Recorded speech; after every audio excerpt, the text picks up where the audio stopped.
Welcome to Haunt Weekly.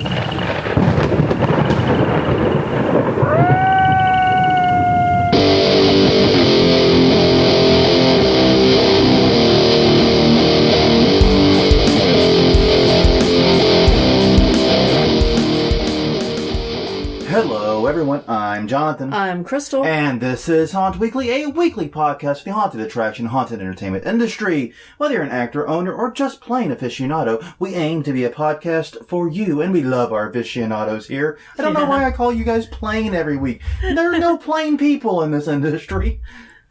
No. No, not really. No. There are none of us are ordinary. Mm-hmm. That is like what we all have in common.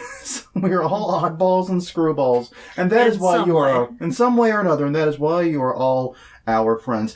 Thank you very, very much for joining us this week. It is episode 116. Mm-hmm. I ran this through the computer before we came on. Mm-hmm. Turns out it is divisible by 4. That means it's time to do the news. Now, we are in something of the quiet season. A little bit of one. It's not that bad. No, it's starting to ramp up, though. It's starting to ramp up. We're starting to get there. We're expecting our Universal Halloween Horror Nights announcement soon. Mm-hmm. That is one. And we're also starting to expect more announcements from, like, city councils and things. Right. And more discussions about rules for haunted houses in the upcoming season. So that'll be coming, I'm sure. Right now, though, we're kind of in that in-between phase where there are things going on, but maybe not as much as at other times of the year. But still, got some stuff to cover, some very important stories, and some very interesting ones, too, I think. So I'm actually really looking forward to talking about some of these. Right. Now, real fast, just to get the housekeeping stuff out of the way, as always, I am obligated legally to remind you that we are Haunt Weekly at hauntweekly.com. Mm-hmm. You can find us on Twitter and Facebook at Haunt Weekly. That's twitter.com/hauntweekly and facebook.com/hauntweekly. It's like we planned it. And tinyurl.com/hauntweekly takes you to our YouTube channel where you can get caught up on all the episodes you missed. They are all there.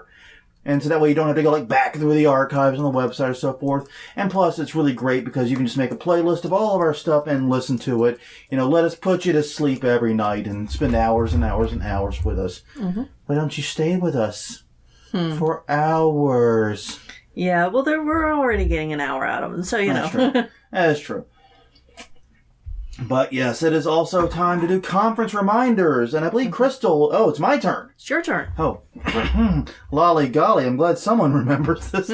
I'm the odds, you're the evens. Crystal is the timekeeper on who's going to start the conference reminder, so that makes it my go. All right, well, on that note, everyone, March 1st through the 3rd, it's the Maze, that's M-A-I-Z-E, Chicago Corn Party, in Chicago, Illinois, at the Chicago Marriott Southwest at Burr Ridge. And they will be touring 9 different farm attractions, including Fair Oaks Farms, Govertz, Culper's Family Farm, and Johnamack Orchard, among many, many others. Learn more at themaize.com, themaize.com. Dear God, so much corn. Yes. Yes, lots of corn.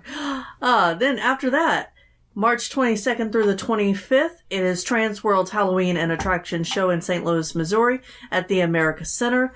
Pre-convention bus tour visiting Nashville Nightmare in Talon Falls offers a voodoo soiree on Saturday night.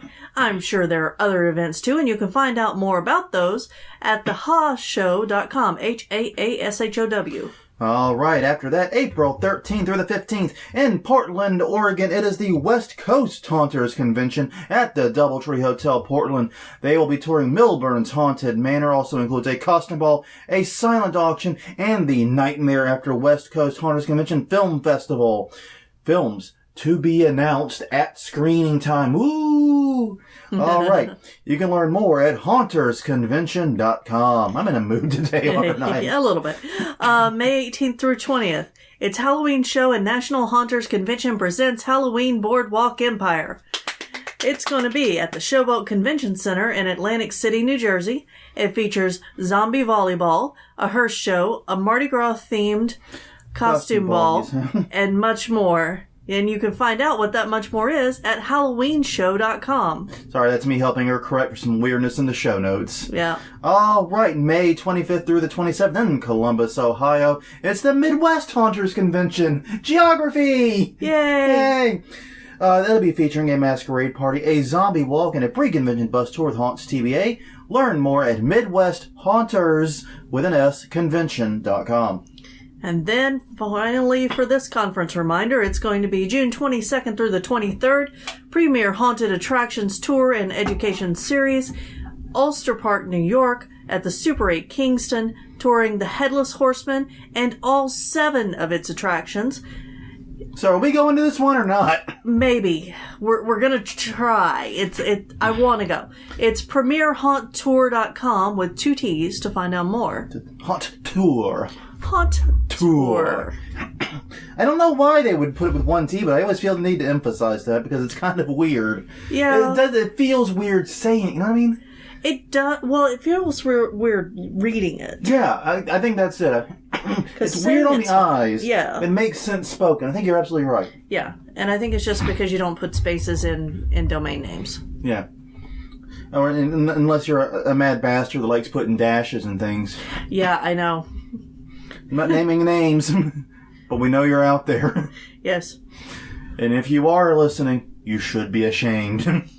Deeply, deeply ashamed. What if it's part of the name, though? Who has dash? Other than the whole thing about Ladasha. Yeah, but if we had done, like, nitpicking, like nit-picking. I don't know. Even then, I'm skeptical of dashes. I'm always skeptical of dashes and domain names. Yeah. All right. Well, you know what? It's the news. We've got 6 really interesting stories to bring to you guys, plus some additional stuff to talk about at the very, very end. So if you stick around, we got some news, especially you gamer types might find interesting. And you got to listen because we're not putting that in the show notes. Oh, okay. Okay, maybe I'll put it in the show notes. Maybe I'll be nice. I'll drop the link in. But anyways, we have a lot of great news to cover this week. But, you know, first things first, we did our last episode on haunting and holidays. Right.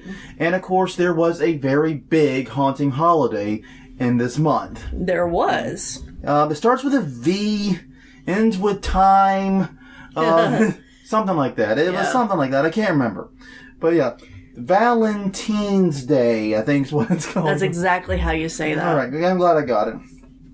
But I gotta say, I ran across this article from Molly Fitzpatrick at The Ringer, all about haunts opening for Valentine's Day. Right. And I know we don't usually but it's basically if you pull up haunted attraction news right now, you are inundated with haunts that are opening on Valentine's Day. Crystal, help me. Yes, you are. Assemble the show notes and you know exactly what I mean. It's page after page after page of so-and-so is open for Valentine's Day. You know what? I'm glad we're getting the press. I'm glad we're getting out there more this in the off-season. Right. My dear Jesus, you're wrecking Google News. Sweet baby Jesus. We're trying to do our jobs here. Our volunteer positions. Our completely unpaid, unprofitable, losing money by the minute. Yeah, that job. Yeah, that job. But regardless, where was I going? That's not a fun, is it? No. It's only lost the train. We're talking about Valentine's Day. Valentine's Day. We'll Haunted start there. Yes. But anyways, this article by Molly Fitzpatrick at The Ringer did a great job contacting a lot of haunts that were open. And some of the attractions that were included was the Darkness in St. Louis, the 13th floor in Chicago, and Brighton Asylum, all in New Jersey. Some major haunts there, all of them that have opened for Valentine's Day. And what I love is that the haunters seem to confirm what we were saying. Right. The one thing that did surprise me on, because basically they said, why do you do this? Well, this is becoming more and more year-round business. Right. We're keeping full-time staff now in a lot of cases. Mm-hmm. You know, it helps to have a little extra dosh, you know, in the months that aren't named September, October, or November. Right. People like money. People like money. Especially businesses. And it's an opportunity to do something unique, and it's all the reasons we sort of laid out in our episode for doing it. The one thing they said that surprised me was I had figured a Valentine's Day opening, in particular a Valentine's Day opening, would attract a very different crowd. Yeah. They said it did not. Right. And that it was almost exactly the same crowd as during the regular season. I find that absolutely fascinating, and I'd like to see that studied some, because I had thought on the Valentine's Day opening, you would be seeing almost exclusively couples. Right. But instead, they're reporting a very wide mix of groups, singles, couples, etc. Yeah. Well, I can see why singles would choose it. It's fun. Obviously, it's a haunted house. Duh. But you also don't expect to see couples there, maybe. Maybe. So, maybe it's I don't want to do anything that reminds me of Valentine's Day. I'm going to go get this crap scared out of me. Yeah, maybe that's exactly it. I think this is an opportunity, though, and I'm really excited about maybe the haunts exploiting this a little bit more. Yeah. Because, in all these haunts, the other thing they had in common was they just kind of did some Halloween-themed stuff, Halloween-themed. That would be very normal, actually. That would not be exceptional. Yes. That would be perfectly ordinary. Yes.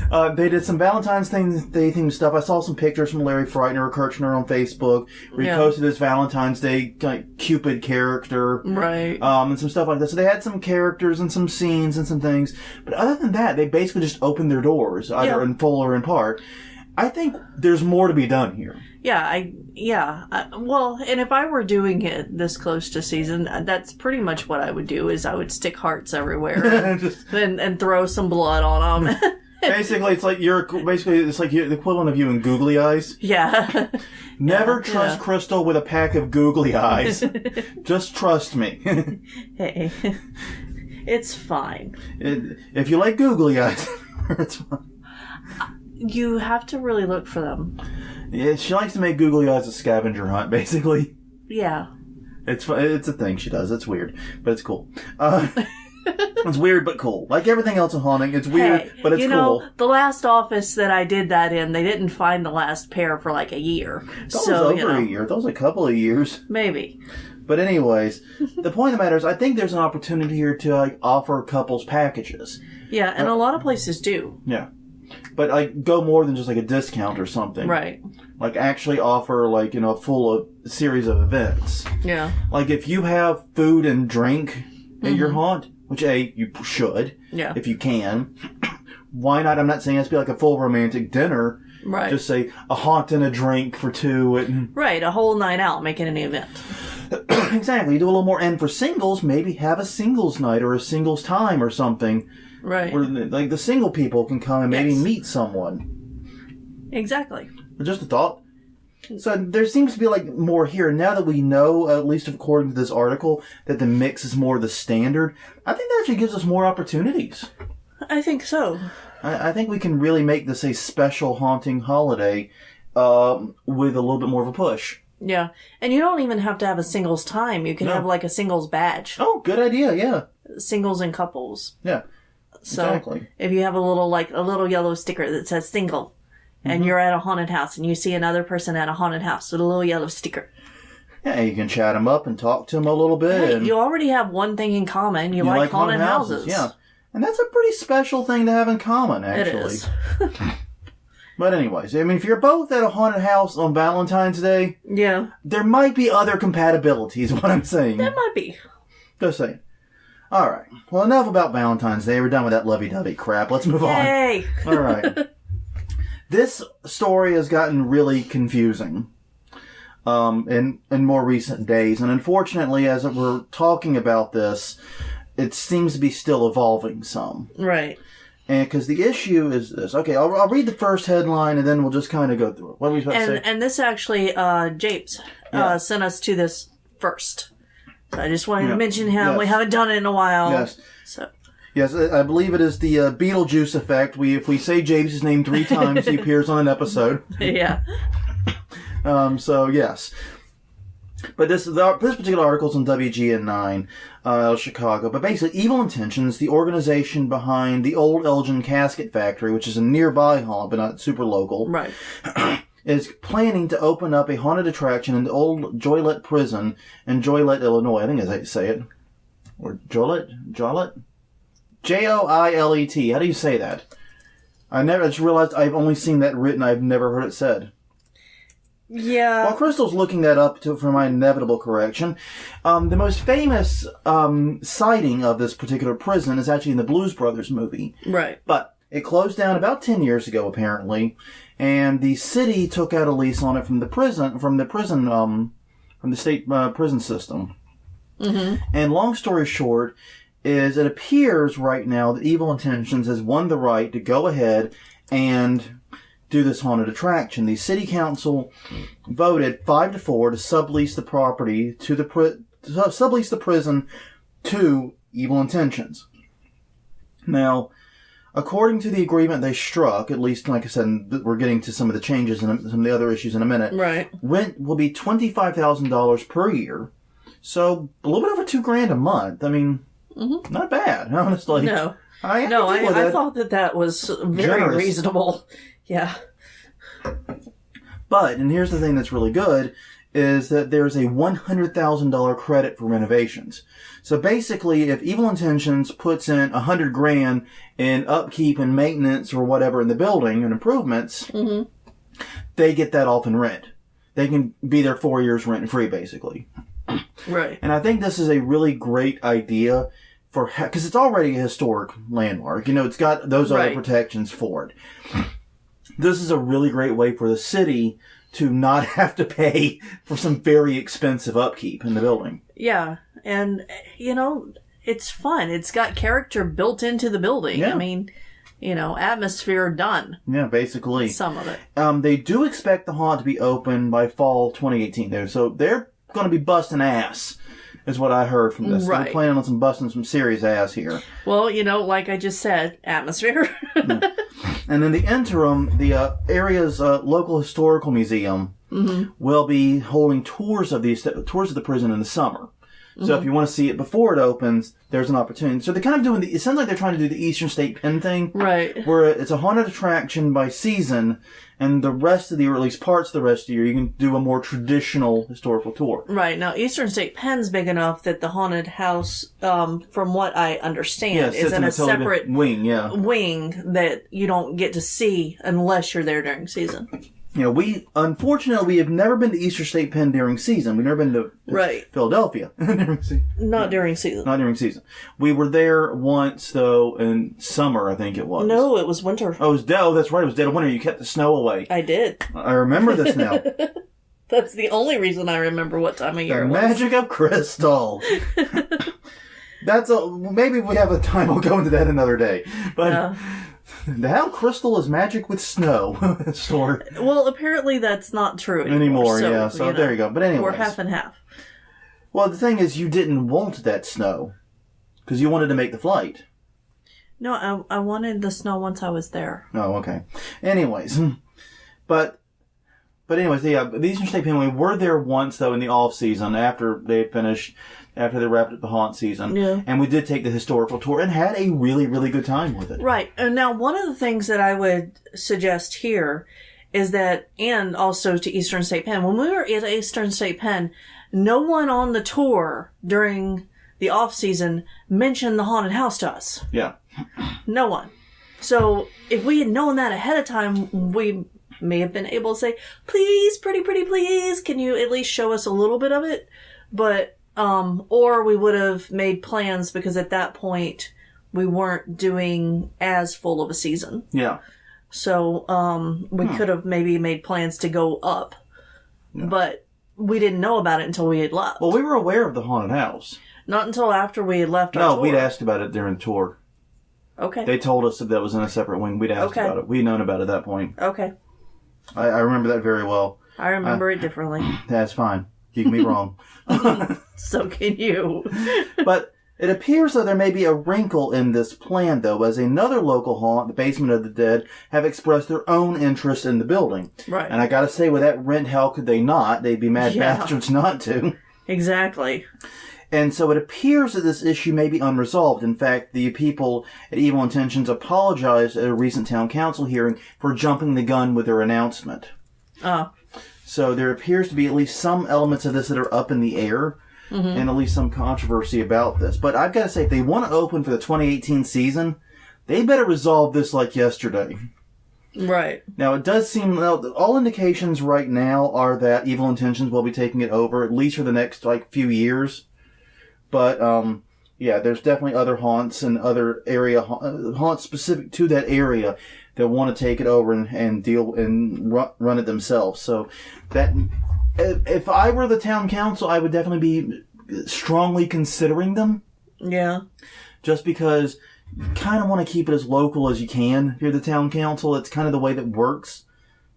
Right. And now that they've shown their willingness to have it be taken over as a haunted attraction, then this sounds like an opportunity to work with a local haunt. But I don't want anyone to get the rug pulled out from underneath them either, though. No. I'd feel very bad if Evil Intentions put all this effort in and got the rug pulled out from underneath them. Right, but it does sound either way that it's going to be a haunted attraction of some sort. And most likely this season. Yes. Which, I mean, everything I know about haunted attractions, you guys need to get to work. Right. Especially considering, like we said, it's a historic building and that's going to really change how you do the construction. Yeah. That's very true. You can do it. Yeah. But especially when you factor in fire code and all those other things that are going to have to take place, you'd better get to work. Well, and I think it might be a little bit easier there because it is a brick building and there's so much open space you can build within it. Easier. Yeah. You don't have to change the building. I don't know much about the layout of the prison. In fact, I know nothing about the layout of the prison. I know absolutely not a goddamn thing. Right. So I'm not going to suppose what it's like in there, but I would hope that they have been able to take a look and establish that this is something they can quickly work with, even with all the restrictions that come with working in a historic building. Yes. That'd be my hope. Mm-hmm. All right. Moving on. Yes. To another city council, this one Plano, Texas. This one was really interesting to me as someone that's spent a little time in Plano. Mm-hmm. This article, by the way, is by Lyle Rolfe at the Kendall County Now. But the Plano City Council discussed haunted attractions in the city but made no decisions. Basically, they are pondering an ordinance change that would only allow haunted houses in commercial and manufacturing districts. Right. Currently, in the city, they are allowed in residential districts as well. However, apparently this is one of the situations where one haunt caused problems. Yeah. And I'm not exactly sure how. It's not made clear in this article. Right. But apparently there were complaints about a haunted house in the Lakewood subdivision that attracted about 800 people. Which I'm like, I know. That sounds a little bit like us. It does. But the part that doesn't sound like us is the residents were not in favor of it. Right. We try to keep our neighbors happy. We have very, very happy neighbors when it comes to our haunt. Knock on wood. Yeah. We're keeping them that way. God damn, we work very hard at it. We work almost as hard at this, but do the haunt sometimes. Yeah. Well, you've got to keep those relationships there. Now, they are talking about adjusting this so that haunted attractions can be allowed in basements and garages. Yeah. Well, that was a specific question asked. Yeah. So it sounds like this might apply to home haunts. Like it might be targeted specifically at it. They did not mention the haunt that was named in the Lakewood area. Yeah. So we couldn't do more research about what kind of haunt that is. Yeah. And well, the thing about it is, generally speaking, if you're talking about town council, you're talking about something that is functioning as a business. Right. Normally, at least. Yeah, but there have been ordinances and places that do not allow home haunts at all. Yeah.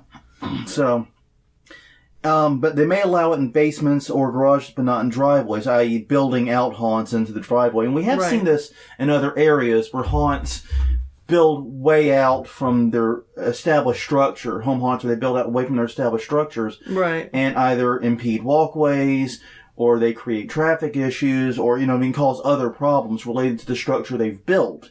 Yeah. And get shut down over that. And that's one of the reasons why we're very insistent upon just using the space in the garage. Yes. We don't really build out from it other than a little entranceway. Right. We don't build out from it. And that's one of the key reasons is because, A, you get into different building code issues when you do that. And also, we've seen so many haunts die by that sword. Yeah, yes. I'd agree with that. I mean, basically, we've tried to learn from the mistakes of others and not repeat them. Yeah, and I'm looking up the haunted houses in that area, and there are quite a few, including Dan's haunted house. Oh. And, hi, Dan. And there are a few other names on here that I recognize in that area. Yeah. So this is definitely something to watch out for if you're in the Texas Haunter groups. Yeah, and the thing about it is, even if you're not in Plano, but you're in other areas of Texas nearby, I'd still be watching, because these types of ordinances have a tendency to spread. Yep. That's one of the big fears I would have. Like, we're in Orleans Parish right now. We're in New Orleans proper. Right. If something like this were taking place in Gretna, like next door, I'd be watching closely. Yeah. Or if it were taking place in Metairie or Kenner or something, I'd be watching. Yeah. Now, I would definitely be watching. But I do know that, like, for the fines and stuff to do an event, that whenever New Orleans put those in place, it did not spread to JP so much. So that is something to consider too, that it doesn't always spread, but there is a likelihood to spread. There is at least a possibility. Yeah. And one of the things you have to kind of contemplate is how cooperative are the municipalities? Yeah. In New Orleans, we seem to have a major issue with cooperation between municipalities and parishes and so forth. So, yeah, that's another thing to think about. But I would definitely be watching this regardless of where you are in the in Texas, because this could easily spread. All right. Now, this one is fascinating and a little bit disturbing. The headline reads, and I'll just read the headline: Marked Cuban-Backed haunted hayride sued over woman's injuries. This is an article by Julia Marsh and Kate Sheehy at the New York Post. Sheehy, I don't know. Anyways, sorry, Kate. But anyways, it involves a patron to a haunt, Shannon Morris, who is suing 1031 Productions over alleged injuries she incurred while going to the New York Haunted Hayride, which is literally the name of the attraction, the New York Haunted Hayride. Yeah. Made searching for it kind of a bitch, I'm not going to lie to you guys. But anyways, according to Morris, a piece of equipment believed to be a fog machine fell on her mid-ride. Yeah. You want to start going through the questions that just popped into your head? Because I'm pretty sure it's about 100. Yeah. And actually, I'm going to correct myself right now. Okay. I was wrong about Dan's Haunted House. It is a ways from Plano. Okay. So. All right. Sorry. Anyway. A fog machine fell on a woman. Yeah. How does that happen? How? Because, well, okay, so I know how it happens, but how does that Gravity's happen? how it happens. Exactly. Gravity, how does that work? Yeah. Yeah, that's one of those things in the safety checks before you open. You've got to make sure that everything's secured. Well, I mean, I don't typically think of fog machines as being up. Well... Not normally, at least. Not normally, but... And certainly not with a hayride where you have complete control over where the customers go. Right. It shouldn't be over. Well, and yeah, that's very possible. Yeah.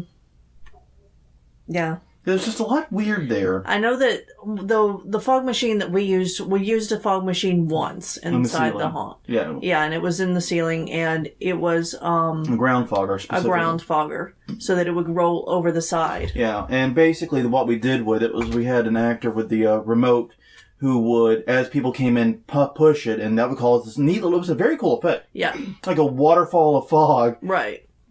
Down a refrigeration scene that we had going. It was a really, really cool effect. And since it was actor controlled, he could make judgment calls about whether or not to do it one time because the room was getting too full. Yeah, because it was also close to windows. And it was well ventilated. But we've never used it inside the haunt since.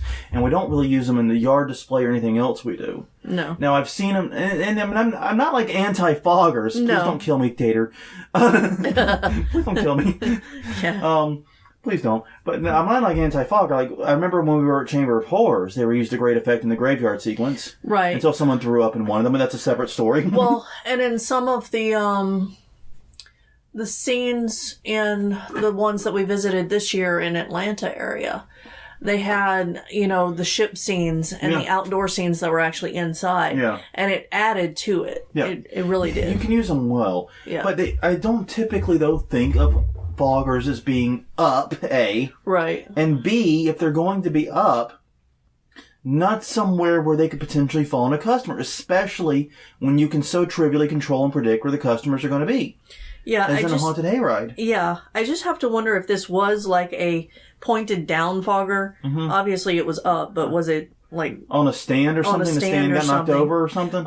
On either that or... They lost track of it during off-season. Yeah. Like it was there for the whole year. Yeah, please don't say they zip-tied it to a tree or something. I'm gonna be so mad if that's what happened. Oh, I'm hoping it was something much more innocent than that. But anyways, the reason we're discussing this haunt, we almost forgot to get to the most interesting part, was because the company gained mainstream attention in 2013 when the organizers and the owners made an appearance on Shark Tank. You know, that TV show where people beg for money from rich people? Yeah. They got $2 million in funding from Mark Cuban. Mm-hmm. Cuban is not named as a defendant. That he wouldn't be. He's just a financier. That doesn't make any sense. He has no ownership of the company, is my understanding. Mm-mm. But yeah, so this is a pretty well-known haunt because of that. It's a haunt. Right. At least at the production companies, a name a lot of people are going to recognize outside of our industry. Yeah. And, you know, and without, you know, this article in the New York Post, and it's the only article I was able to really find on it, doesn't give any details of what happened, what her injuries are, blah, blah, blah, blah, blah, blah. Right. And that kind of ticks me off a little bit because I have so many questions about this. And it just answers none of them. In fact, this article seemed far more interesting about Mark Cuban. Right. Than what actually happened. Yeah, what actually happened. But it somehow or another, a fogger was up in the air, supposedly, and fell on a customer in a hayride, and now she's suing. Yes. We do not know the extent of her injuries. We do not know what transpired between A and B with the fogger. Nope. But there you go. You don't need to know nothing. Yeah, apparently not.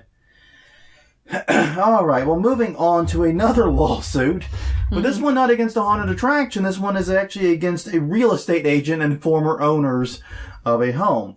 Buyers spent $3.2 million on the murder house from season 1 of American Horror Story. Now, Crystal, you've seen season 1. Yes. You are aware of this mansion, then? Yes, I know exactly which house they're talking about.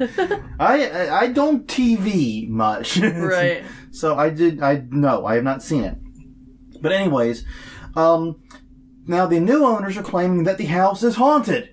But not by ghosts, but by annoying teenagers and fans of the series. Which, you know, if you buy the murder house from a popular show, and the popular show is still going on, and is still popular, people are going to want to see your house. Well, they claimed were completely unaware it was the murder house. Oh, gosh. Yeah. They claimed they were completely unaware it was the murder house, and the fact it was the murder house was not disclosed to them at any point during the purchase process. Yeah. And that is a bit, yeah, that's unfortunate. Yeah. They purchased it in 2005. And they have filed a lawsuit seeking compensatory and punitive damages. According to them, they are just being overrun by tourists. They have scaled the walls. They even one point using a garbage truck lift to get over a wall. Right. Which, wow. Yeah. Wow. Just wow, because you're not getting my ass on a garbage truck lift. I mean, there's pretty much nothing short of a zombie apocalypse scenario where I can imagine me seeking getting on a garbage truck lift. Right. You know what I mean? The family says they love the house, they want to live there, but they don't feel safe. And the lawsuit they filed names both the sellers of the house and the brokers, the Caldwell Banker agents, basically basically sold it to them. And that's the house. And Crystal's providing me a photo of the house. It looks quite beautiful, and I love that spire in the center. It's quite gorgeous. I can see why it cost $3.2 goddamn million, though. Yeah. Holy Christ, that's huge. Oh man, fun, silly Willy. Yeah, and 3.2 apparently was a reduced price from 4.5. Well, yeah, it was overrun by tourists. Everybody knew that. Apparently not. Apparently not everyone, yeah, but I mean, wow. I feel for this family. I remember, I hear all the time, I've heard, not all the time, I look this up every day. No. I've heard before about, like, the people who bought the Goonies house. Right.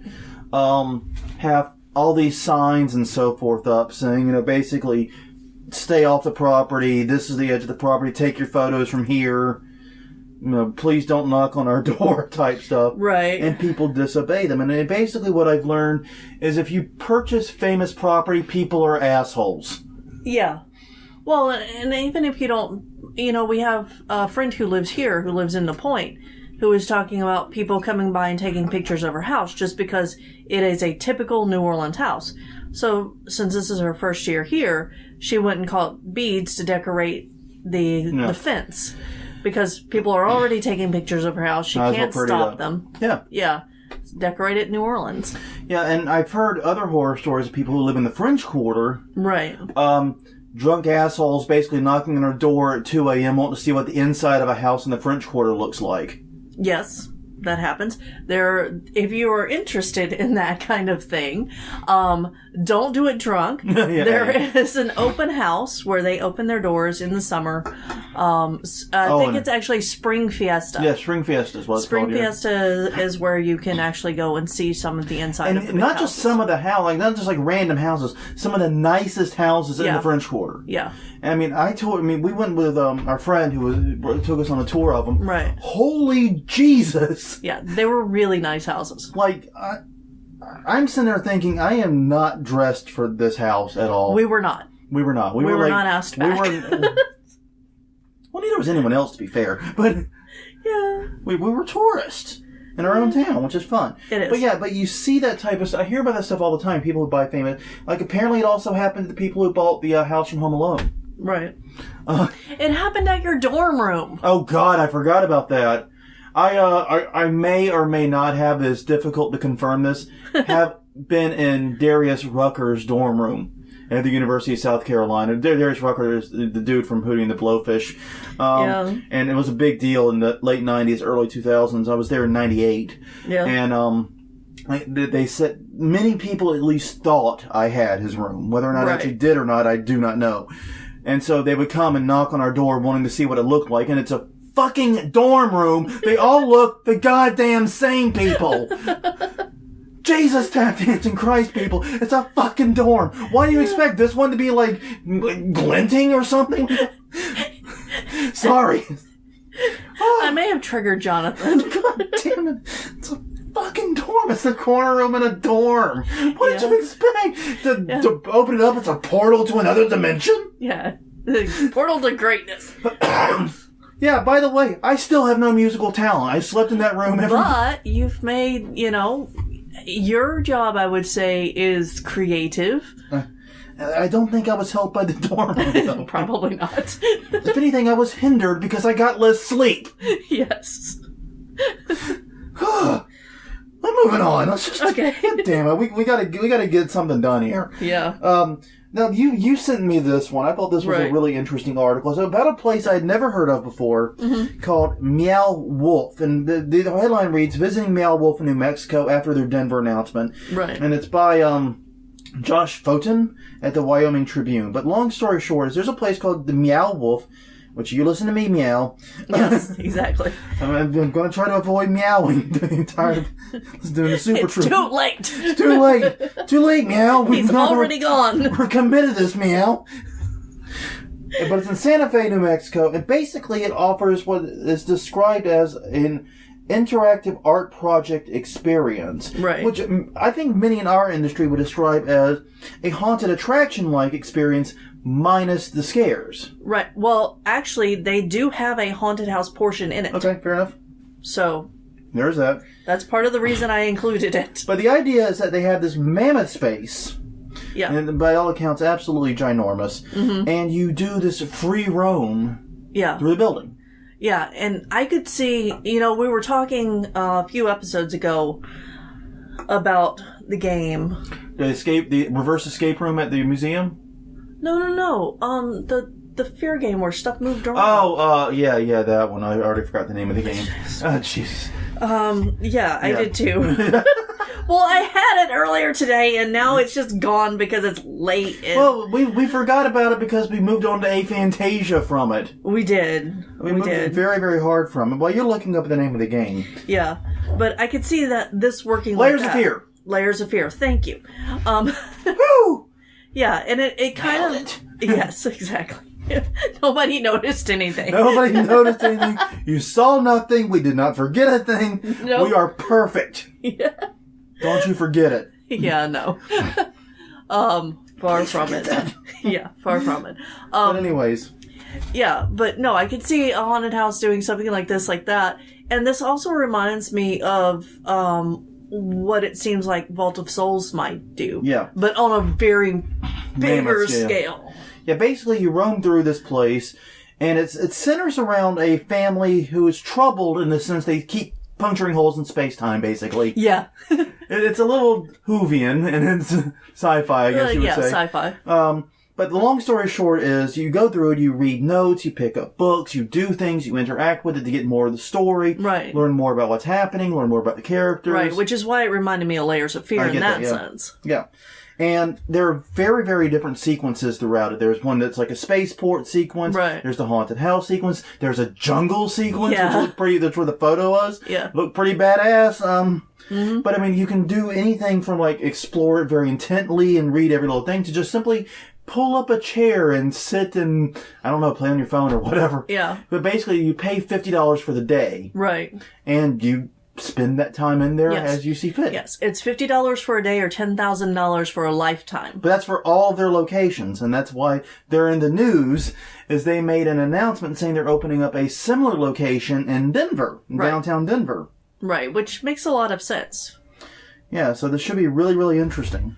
There are lots of places for sale in Denver. Yeah, so I don't know. This looks like a really, really cool idea, and I if I'm ever in Santa Fe, I'm definitely going to have to check this out because, you know, and that's one of the things. And I would like to see. I mean, this seems like something even like Haunted Attraction could get in on. Mm-hmm. Open up and just allow a free exploration of the haunt. Yeah. Without worrying about the scares. Just let people enjoy the scenery. Let people, you know what I mean? Right. We always get a few requests every year, even for our little one, for people to come by during the day and just take a look around. And we'll usually let them at least do it. I mean, we're teeny tiny, but yeah, we love it when people do that. Yeah, because that means they want to see the detail and the hard work that we put into it. And they really love it. Yeah. They really seem to love it. Like I said, we're small in stature, but we try to make up for it by building up to professional standards. Right. So that's kind of how we roll. But yeah, the Meow Wolf sounds like a really, really interesting place. I'm glad you sent me this article and I got to hear about it. Right. And I'll make a note if ever I make some kind of huge mistake and end up in Santa Fe. Yeah. Yeah, no, I would go there. I'll probably wait and go to the Denver one. Just being honest. Yeah. I can see a trip in my future to Denver. Sorry, Santa Fe people. Well, I'm sure we know people in Denver. Yes, we know people in Denver. And, you know, Denver just seems like more my speed. Yeah. Just saying. All right. Well, now that we're done with the news, and that is the news portion, we have a couple of items that we wanted to throw out there real fast, just because they're cool. Yeah, and if you want to reverse them, that's cool. Yeah, it's fine. But anyways, first off, Haunter's Toolbox is open to subscriptions. Yes. They just had their first live online class. More coming. Right. If you want to check that out, where can they learn more about that? They're Haunter's Toolbox on Facebook. And I think they have a Haunter's website. Toolbox, I believe.com. I really should have looked. Yes, HauntersToolbox.com. Yes, it is. HauntersToolbox.com, all one word. Definitely take the time to sign up if you get a chance, and they got a lot of great stuff. They are awesome, awesome peoples. Yep, and we are looking forward. They are going to be making some more announcements soon about their events and about scare badges. I think that's going to be coming out soon, and I'm very excited about the scare badge announcement. Yeah, we'll have more on that coming soon. We're not going to give away the plot. Yeah. It's not like it's secret. They were advertising at HauntCon, but not only that, but I saw an ad for it on Facebook. Okay, there you go. So, you know, but yes, we're going to try to have them on it whenever it's convenient. Yeah, to talk about that. Maybe sometime next few weeks. Yeah. But anyways, okay. Now I think I've mentioned Dead Space as a game on this podcast before. Yeah. And we'd like to talk about horror video games because horror video games have a great potential to teach us about being haunters and teach us various things that we can do different.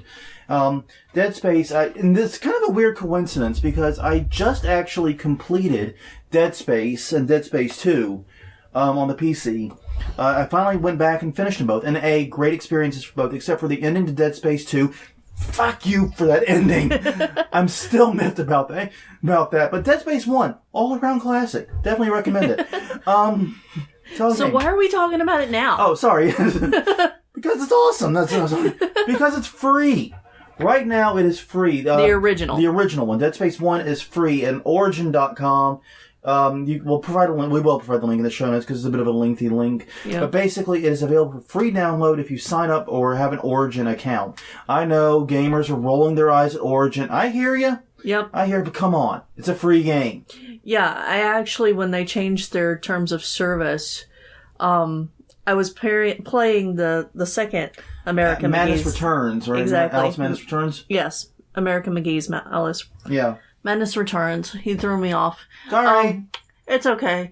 And got aggravated with them and went and bought it on Steam. So I bought it twice just to avoid them. Yes, but... But I am signing up for the account now. But Dead Space is now available for free download, and I think it's a well worth game. The reason I think this is such a great horror game is because most horror games that we've talked about, most horror games out there, and this includes like Amnesia, The Dark Descent, Slender Man, things like that, they work by disempowering the player. Yeah. You don't really feel like a badass. All you can do is run. Your ability to defend yourself is super limited. And that's how they make it a horror game. They disempower you. Right. Dead Space does not do that. You are a fairly badass dude in Dead Space. Yeah. But in the same breath, they provide a lot of really, really good scares. They end up doing things very differently. I like a lot of the psychological horror in it, in addition to the jump scares. It's a very, very interesting game. And it's one of the things I like about it best of all is that it's set in a sci-fi setting, as the name Dead Space might have indicated. Right. It's a sci-fi horror game a la Aliens or something like that. Mm-hmm.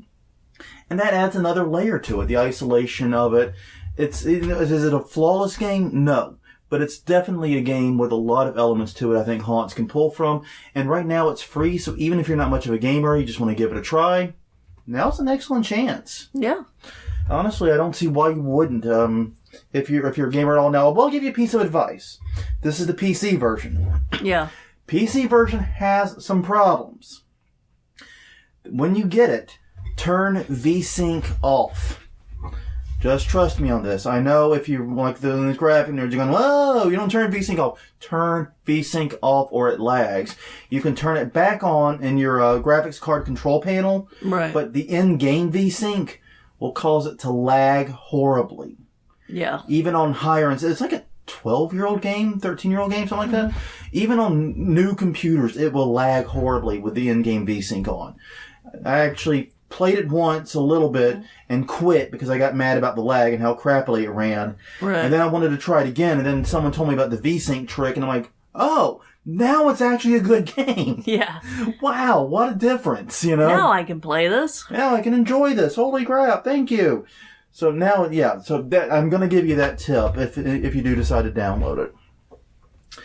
Well, is that everything right now? I think we covered it all. We're all just about out of time. We can finish it a minute or two early. But on that note, once again, everyone, thank you for spending the past 50-odd minutes with us. We greatly appreciate your time. Hope you learned something. Hope the news was useful.